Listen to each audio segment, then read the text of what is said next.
With the Gatling, you have the first heavy machine gun that's effective on the battlefield. Gatling gun is hand cranked, and you can get out about 300 rounds a minute. A bullet drops into the top barrel and is locked in place as the crank rotates the barrels. When the loaded barrel reaches the bottom position, a firing pin strikes the bullet. After that barrel has fired, the next loaded barrel moves into position and fires. Unfortunately, it's not adopted by the Union Army because General Ripley, the chief of ordnance during the period, isn't sold on it. He has 198 different calibers of ammunition that he has to supply to the Union Army. And he's trying to solve his ammunition problem, so he's not really interested in something like this. Gatling guns were used on a limited scale.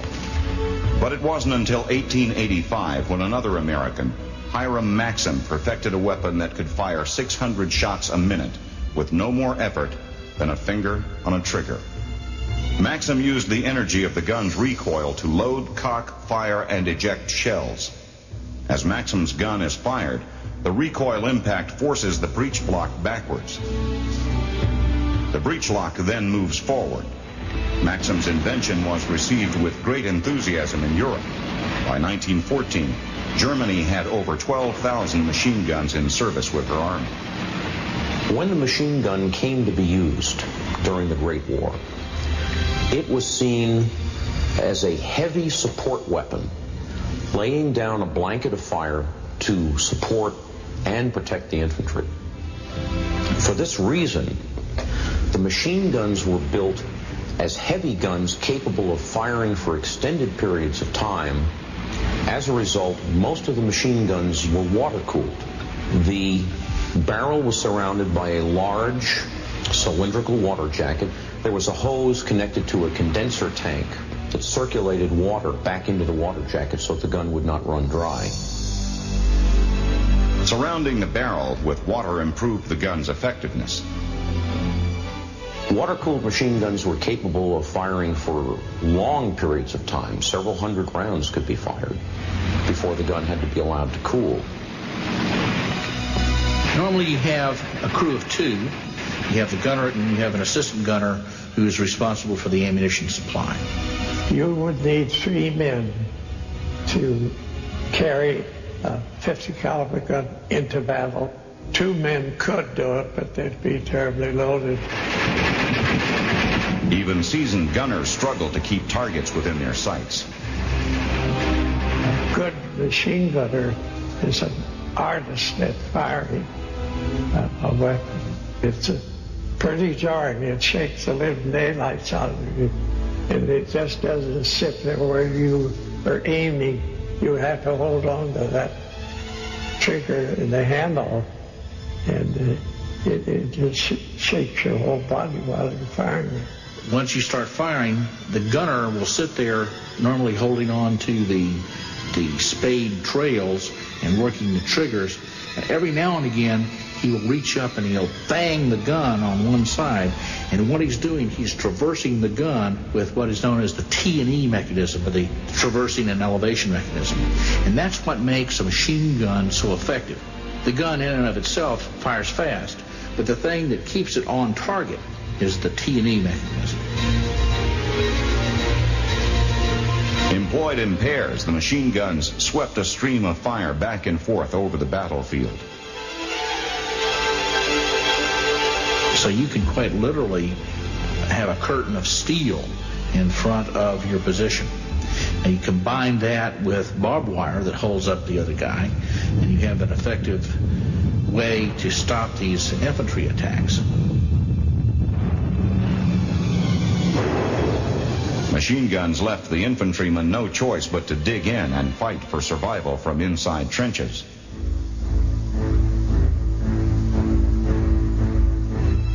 We were very afraid of machine gun fire, and the sound was terrifying because we'd never heard anything like that.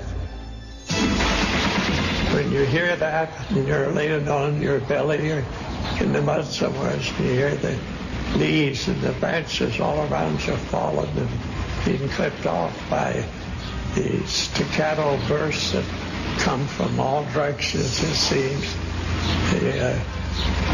They sound mean and dangerous. We just prayed that we wouldn't get hit. And you never think it's going to hit you, so it's going to hit the other guy. You feel stark naked, and you see dirt flying all around you. You see men falling, and it's a sensation, and the guns keep barking. There's no place you can hide. You just have to pray to the good Lord that it's not going to hit you. You'll always see somebody falter, go down. You see them hung up in wire, just shot to be riddled. They got hung up, couldn't get out, so the gunners would take target practice on them. No, it's a grisly thing, hard to believe till it's around you. You could see it yourself. It was a measure of poor generalship that for much of World War I, the general staffs could think of nothing better than sending ranks of infantry or even cavalry into masses of German heavy machine guns laying down fire that often wiped out entire companies of infantry as they advanced across no man's land. It was just plain murder. Pack up your gear and go over to the top, broad daylight, right in the face of these murderous weapons. But even in the face of horrific machine gun fire, Winston Roche went over the top. I didn't know that I was hit by a machine gun. The only thing I knew, I thought somebody had pushed me because I was knocked sideways and fell face down into the mud. And the bullet went through my side, passed between two of my ribs and out. I lay there gasping for breath from the shock and the fright. And I'm sure I wet my pants because I could feel it warm down both legs. And it was the blood. Heavy machine guns paralyzed the battlefield. If the infantry was ever to advance and gain ground, they needed a more mobile weapon, a light machine gun. Light machine guns were developed for use by small infantry units, typically squads or sections. What the light machine gun did was increase the firepower of the infantry unit, and because it was either handheld or mounted on a bipod, it didn't have the accuracy of the heavy machine gun. Instead of Maxim's recoil system, light machine guns used a small portion of the gases produced by the fired round to force back a piston. The piston in turn pushed back the breech block and readied the gun to fire again. The most successful gas-operated gun was the Lewis gun. The British Lewis light machine gun was regarded as one of the best weapons of the First World War. The Americans in World War I originally had been issued British Lewis guns, which they liked very much. And then these were taken away and replaced with French weapons. The French give us a light machine gun called the Chouchou. It is, beyond a doubt, the worst piece of garbage ever inflicted on the American soldier. The state of manufacture in these weapons was so bad that you couldn't take one and put the parts in another and make the other one work. It was just awful. We were using guns that had been in action for over 3 years. The Chouchou was a good gun. It was very simple. You could disassemble it very quickly, and same more or less as the Lewis. But after these guns had been in existence and used, fired thousands of rounds, they were worn out. They cut holes in the side of the magazine so the soldiers could see how much ammunition they had left. But in the trenches, you get sand and dirt and filth inside these magazines, and it just didn't work. Machine guns set up in defensive positions turned the Great War into a quagmire fought from trenches. But it was also the machine guns, this time in armored vehicles, that broke the stalemate. The tank originated as really nothing more than a way to safely move a machine gun across no man's land. You could drive them right in to and against a pillbox. You hear the bullets digging off the side, and as I say, just beating a tattoo on the underneath side. Very, very scary, and the noise is deafening. They were fun to drive, and I poured it fire right in. I tried to hit the slits, and it did silence the gun. Hitting anything from the rickety tanks required much gunnery practice.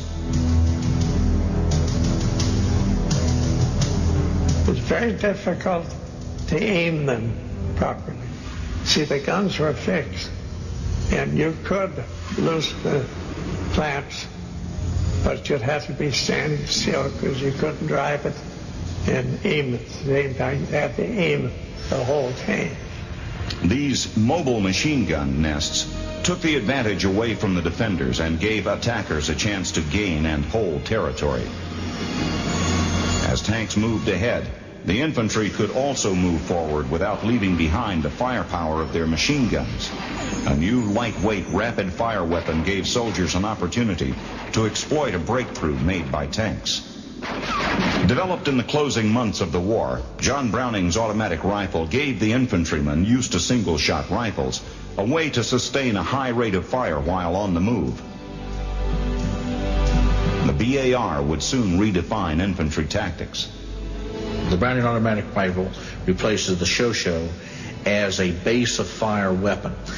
Infantry tactics revolve around gaining fire superiority, so what you want to do is to lay down a base of fire so you can maneuver an element against the enemy. Each squad carried one BAR. The man handling the BAR was responsible for maintaining a sustained rate of fire so that his squad members could maneuver against their objective. It was a good bit heavier than a rifle. It was extremely effective as an infantry weapon because the man could carry it with him and move it forward and support the infantry when they were trying to advance, or it could also support them when they were trying to defend themselves. It fired just like a machine gun, except it didn't have as many rounds to fire. The weapon's barrel could not be changed, and the magazine held only 20 rounds, so there was no real capability for sustaining a high rate of fire. But the .30 caliber BAR was very rugged and reliable. In World War II, it was used on all fronts whenever the infantry could use the additional firepower that it could deliver.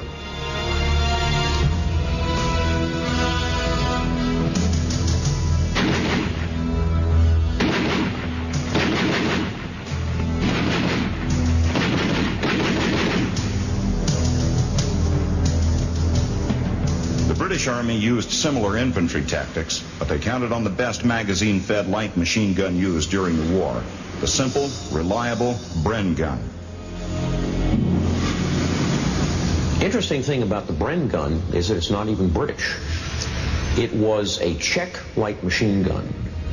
The British thought enough of the weapon to produce it under license and called it the Bren from Brno, the Czech town where it was designed, and Enfield, the British armory that built it. It was air-cooled, relatively light. It had a fairly low rate of fire, but was quite reliable. It was fed by a 30-round box magazine mounted on top of the receiver, and it was as well loved in the British Army as the BAR was in the American Army. When you're on your stomach, it's easier to load, of course, from the top than it is from the bottom. If you think about it, loading from the top is using gravity to your advantage. The Bren also offered the important advantage of a quick change barrel. A hot barrel could be quickly removed and replaced with a spare.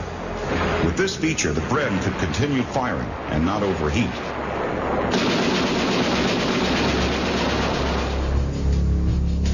When the British required more firepower, they moved up their heavy Vickers machine guns. When the Americans needed more firepower than the BAR could provide, they turned to the belt-fed 30 caliber Browning medium machine gun.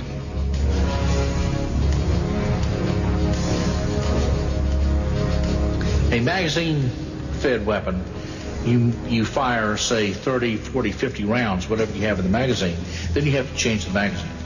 With a belt-fed weapon, you can fire as many rounds as you wish. The advantage is you get more sustained firepower than you do from magazine-fed weapon. Introduced by John Browning in the last days of World War I, the guns came in two versions, a water-cooled version that circulated water around the barrel, and a second type cooled by air. The guns were essentially the same, except the water-cooled gun, you could fire it a whole lot longer without the barrel getting too hot.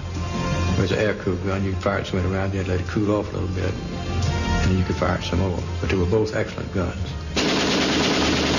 Both guns, the M1917 and the M1919, could sustain a rate of fire as high as 600 rounds a minute to an effective range of about 500 yards.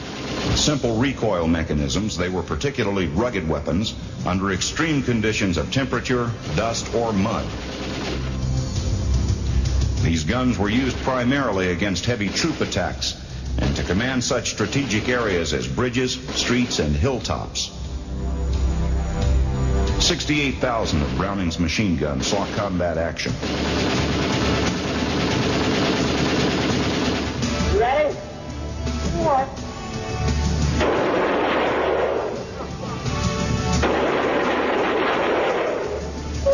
Don't tell me you didn't get that. I almost got this.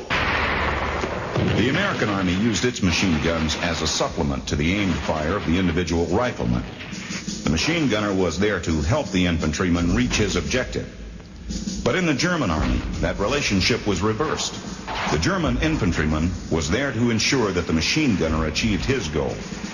Uninhibited by conventional thought, German leaders conceived of a new way to employ their machine guns.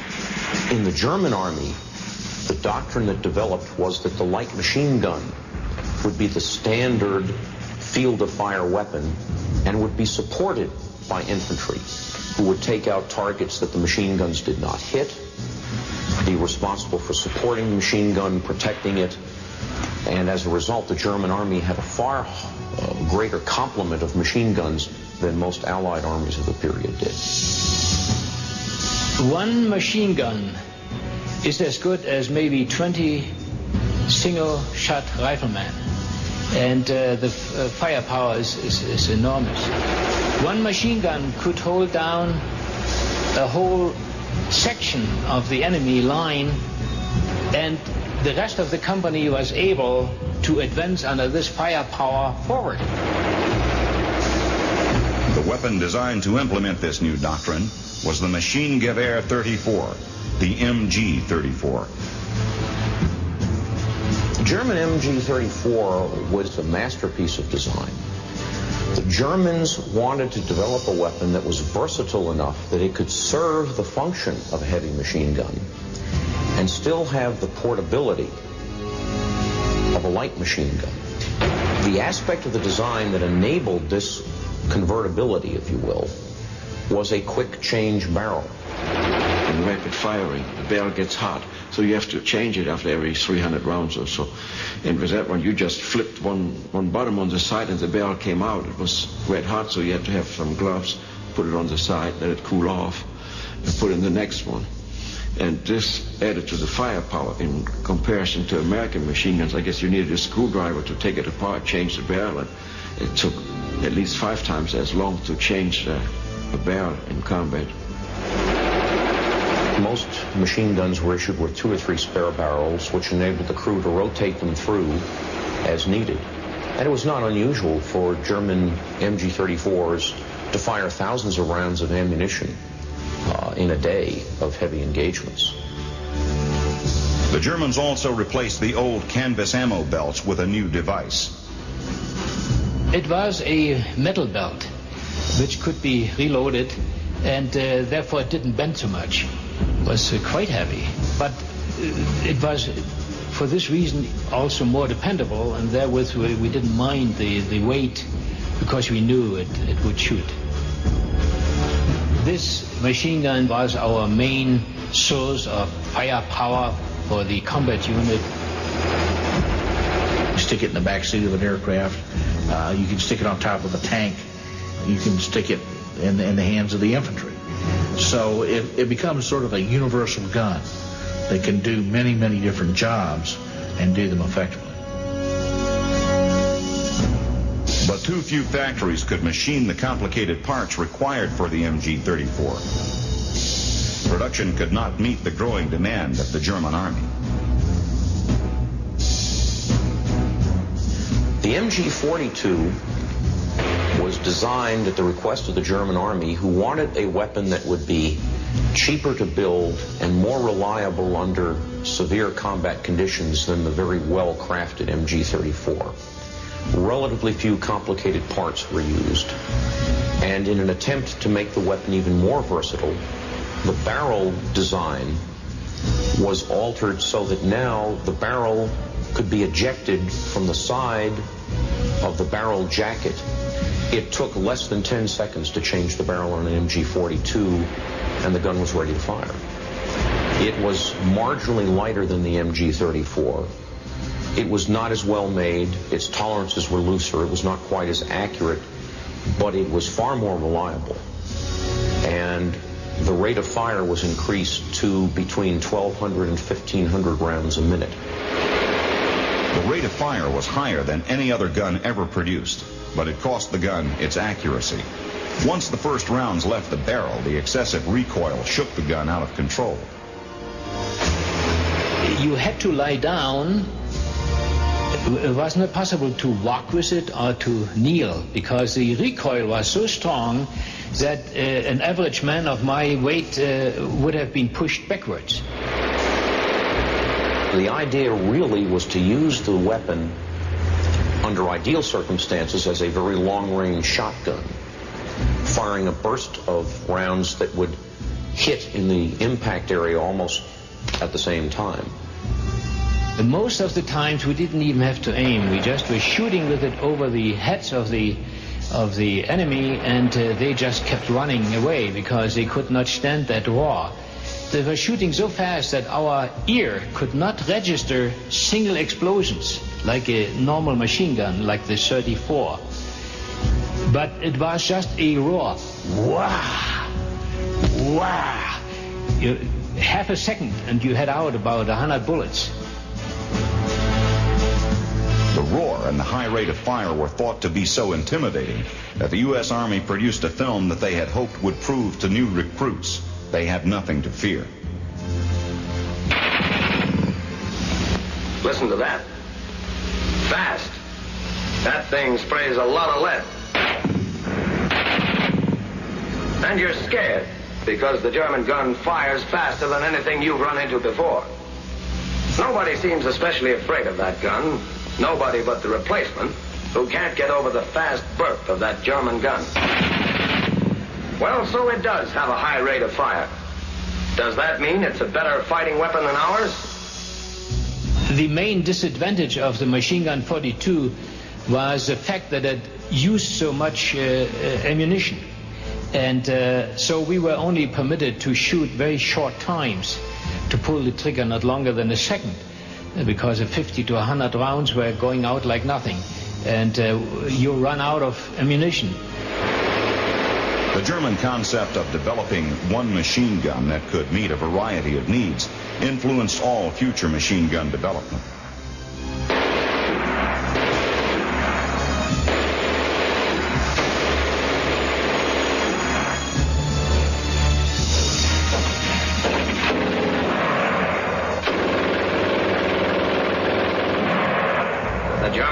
shoots fast.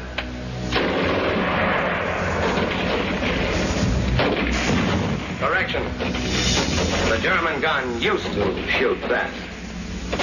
That's the way an enemy machine gun position should look. Remember, their bark is worse than their bite. The heaviest machine gun employed by the U.S. Army in World War II was an enlarged version of Browning's 30 caliber medium machine gun. The 50 caliber M2 heavy machine gun fired a very powerful half-inch diameter lead slug, nearly 2,000 yards accurately. Interestingly enough, when it appeared, it was first classified as an anti-tank gun. In the 1920s, the 50 caliber Browning would have been effective against the overwhelming majority of tanks and certainly all of the armored cars that were in service. A 50 caliber was really a powerful weapon. Most of our machine gun ammunition were loaded in repetitive steps of 5 rounds each. You had 2 rounds of ball ammunition. Ball ammunition is just plain lead with steel jacket and a copper covering over it, and that's used against personnel. Then you'd have 1 round of incendiary ammunition, white burning phosphorus, which when you shoot in a gas tank or something like that, it's set on fire. Then you had a tracer, which would put out a red marker. What it does, it leaves a trail of white-hot light, which the gunner can then use to determine his exact fall of fire. The disadvantage of tracers is that while they are very useful for showing you where your fire is going, they also show the enemy where your fire is going. And then we had 1 round of armor piercing. The 50 caliber would go through a half to 3/4 of an inch and would do a pretty good job on 1 inch of armor, but wouldn't quite go all the way through it. And you could knock out a German armored car or a lightly armored vehicle, but it wouldn't go through a tank. The Browning had a normal rate of fire of about 500 rounds per minute. The rate of fire was sufficiently slow that a good gunner could tap off 1 or 2 rounds fairly reliably just by hitting the trigger with a fairly light touch. The Germans were terrified of that weapon. They absolutely, you could hear it. It had a very different sound than the 30 caliber. We had an incident one time where we had just gotten in Normandy. It was the first day we were in combat. And we were trying to maintain our tanks and trying to fix them. And all of a sudden we got this sniper fire coming in. And everybody hits the damn deck and hits the ground. And the guys had left their damn rifles over in the truck somewhere and they couldn't find the rifles. Everybody was in that kind of panic. And so then they got up again and to get another shot. Well, sniper firing is very discouraging because you can't tell where it's coming from. You don't have any idea what direction it is. So a single sniper just completely stopped the whole platoon from working. One of our guys thought it should come across the street in a big pine tree. So about that time, a half-track came down the road and had a 50 cal machine gun on it. And so they saw our crew pinned down and they slowed down and one of our guys pointed over there to the tree. And the man on the ring now, the 50 cal must have spotted him because he swung that 50 cal around and let go one burst. And the whole top of that tree just exploded. And the sniper came down to the ground and that was the end of that. And so I began to realize that 50 cal was a pretty damn awesome weapon. The long range and heavy bullet of the 50 caliber made it an obvious choice when the Army was designing an anti-aircraft weapon. 4 guns were mounted on a highly mobile half-track. We had 1 anti-aircraft battalion attached to each armored division. They had the M15 half-track, which had 4 50 cal machine guns on it. They could be used for anti-aircraft fire. They could also be used for anti-personnel fire. And these systems were deadly. The electrically controlled gun turret could rotate 360 degrees and elevate 90 degrees. The guns were modified so that ammunition could be fed from either side.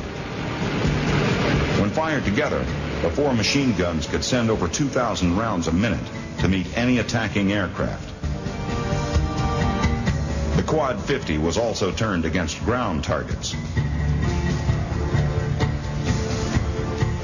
War industries also produced thousands of 50 caliber machine guns to give combat aircraft a greater punch.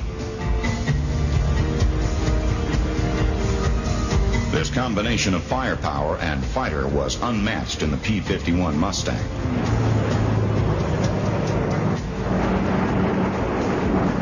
The P-51 was a fine airplane. It had 6 forward-firing machine guns. We had a lot of latitude as to how we want those guns to fire. And some guys wanted those 650s to converge on a point out there the size of a 4-bit piece at 300 yards, all 6 guns passing through that same very small diameter, which gives you a tremendous impact. Other guys wanted the outside guns to reach out to 350 yards, and his middle guns at 3 1/4, and his inside guns maybe as close as 250 yards, which gave him a long cone of fire. I like to have them all passing through a little dot out there that I could barely see. Fighter aircraft used their guns offensively to take the fight to the enemy. But bombers like the B-17 used their guns for defense. 13 50 caliber guns justifiably earned the B-17 its nickname, a flying fortress. The guns bristled from all around the aircraft, from nose positions, waist positions, to twin turrets that could follow the attacking fighters.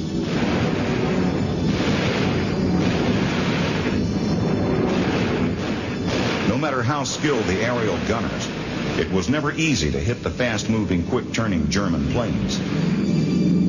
A better system for aiming the defensive guns was incorporated in a new bomber, a long-range B-29 Super Fortress. There was no handheld guns which were ineffective against fighter attacks, no matter how you say it. The effectiveness of our guns was much different. We had remote control guns. We didn't sit in a turret, you know, on a B-29 like they did in the B-17. The navigator had to merely set the altitude, speed, and temperature into the computer. And the computer would take care of all the ballistics as far as firing at an enemy airplane. You had a sight that had a little 70 mil ring sight on it. The gunner got that sucker on the enemy aircraft, and he was within range. He's probably going to hit that airplane.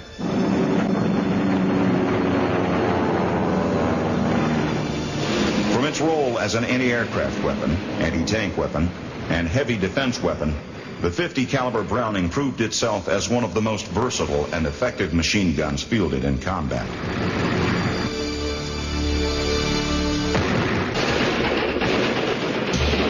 The M250 caliber and the smaller M1917 30 caliber served with the U.S. Army basically unchanged in the Korean War and through the 1950s. The unparalleled reliability of the Browning machine guns was the reason for their long, successful service record. Following the Korean War, the rifleman's M1 Garand rifle was replaced with the M14 rifle. Unlike the M1, the M14 could fire in bursts or fully automatic like the BAR. It was also time to replace the older machine guns with more capable, lighter, base-of-fire weapons. During the Second World War, Americans captured examples of the MG-42 in North Africa. They were extremely impressed with the weapon. Although they felt the rate of fire was too high, they marveled at its simplicity, its reliability, and its ease of manufacture.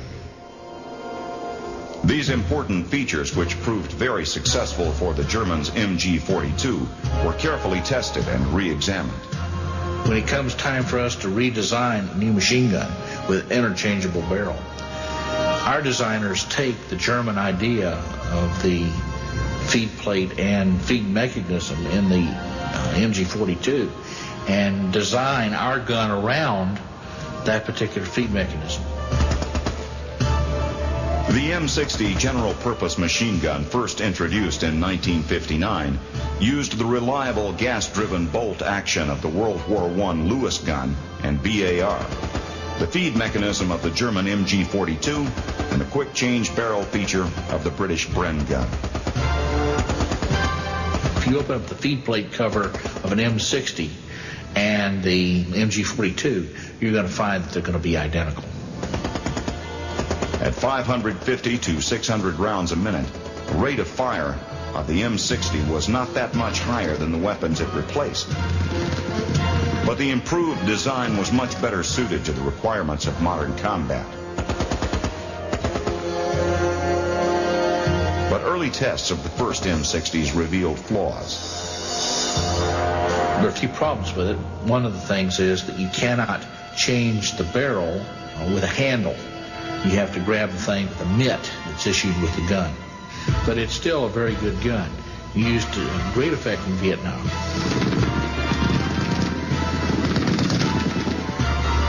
In the jungles of Vietnam, firefights came fast and furious.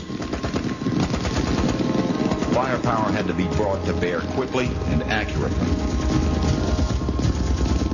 The M60 machine gun was the weapon that often made the difference for the soldiers and Marines on the battlefield.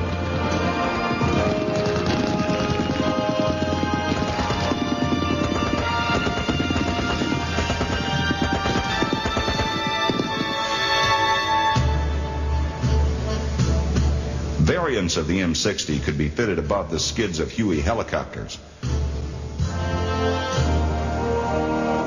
A sighting linkage allowed the guns to be aimed and fired from inside the cockpit. M60 machine guns turned the vulnerable troop transports into lethal gunships.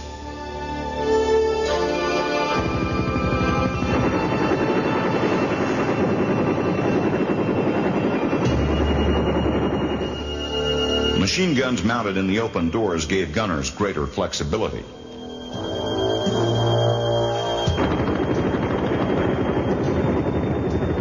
M60s pouring thousands of rounds into the dense green jungle seemed almost symbolic of the frustrations of fighting the war in Vietnam.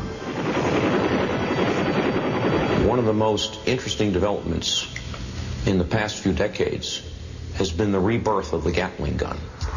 In the 1950s and 60s, the Air Force in particular was interested in developing weapons that had a higher rate of fire than the traditional aircraft machine gun. The Gatling proved to be the perfect answer, in that with a 6-barrel Gatling gun firing at a rate of, say, 3,600 rounds a minute, each barrel was being fired only at a 600 round per minute rate of fire. With the blast of air going down each open bore, this was sufficiently slow to keep the weapon cool enough to operate. Multi-barreled rotary machine guns were used in many ways and offered one other tremendous advantage. Powered by an external source, it was not affected by duds or misfires. The weapon simply ejected the live cartridge case that had not fired along with the empties.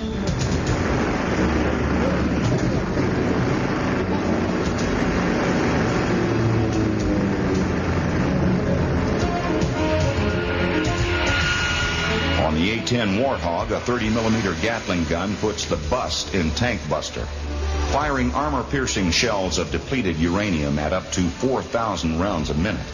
The A-10's gun decimated Iraqi armor during the Persian Gulf War. Today's infantry depends on many familiar weapons. The M250 caliber still lives up to its reputation, and the M60 general-purpose machine gun remains a base of fire weapon. Withdrawn from the inventory after Vietnam, but recently returned to use by the Marines, the Mark 19 launches 40mm grenades at a rate of 375 rounds a minute. A new weapon that significantly boosts the firepower of the Marines is the SAW, the squad automatic weapon. The squad automatic weapon is called the M249 squad automatic weapon. It shoots a 5.56 bullet, which is the same bullet that's also fired by an M16. The ammunition comes in a drum of 200 rounds. It also can fire the same magazine that an M16 fires. It's an air-cooled, strictly automatic weapon, and that weapon is used primarily to suppress enemy targets in order to hold their heads down while the Marines are moving up onto an objective. A Marine squad consists of 13 men, a leader, and 3 4-man fire teams. They alternate rushing an objective so that not all of the men are exposed to enemy fire at the same time. Each man uses his weapon to cover the advance of the others.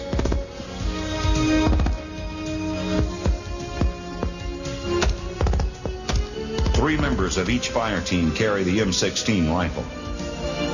And then the backbone or the firepower, the main punch of that fire team is the last man who carries the squad automatic weapon. The lethality of the modern battlefield could send infantrymen fleeing for trenches like their World War I forefathers. But it is the machine gun, mobile firepower, that keeps the infantry moving forward to win their objective.